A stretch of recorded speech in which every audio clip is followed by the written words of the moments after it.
Tower of Babel is a biblical story from Genesis 11:1 through 9 that explains the origin of different languages and the scattering of people across the earth. The story after the great flood, all the people of the earth spoke one language and lived together in one place. As they migrated to a land called Shinar, later known as Babylon, they decided to build a great city with a tower that reached the heavens. The people said to one another, "Come, let us build ourselves a city with a tower that reaches to the heavens so that we may make a name for ourselves and not be scattered over the face of the whole earth." Genesis 11:4. They used bricks instead of stone and tar for mortar, showing their advanced knowledge of construction. However, their motivation was pride and self-sufficiency, seeking to make a name for themselves rather than following God's command to fill the earth. God's response. God came down to see the city and the tower.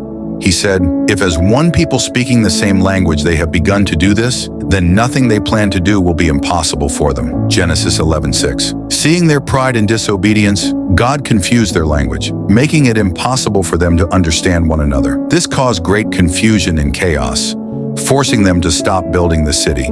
The scattering. Because they could no longer communicate, the people scattered across the earth, just as God originally intended. The city was called Babel, which sounds like the Hebrew word for confuse, because it was there that God confused the language of the whole world. The lesson. The Tower of Babel teaches that human pride and disobedience lead to consequences. God's plans cannot be thwarted.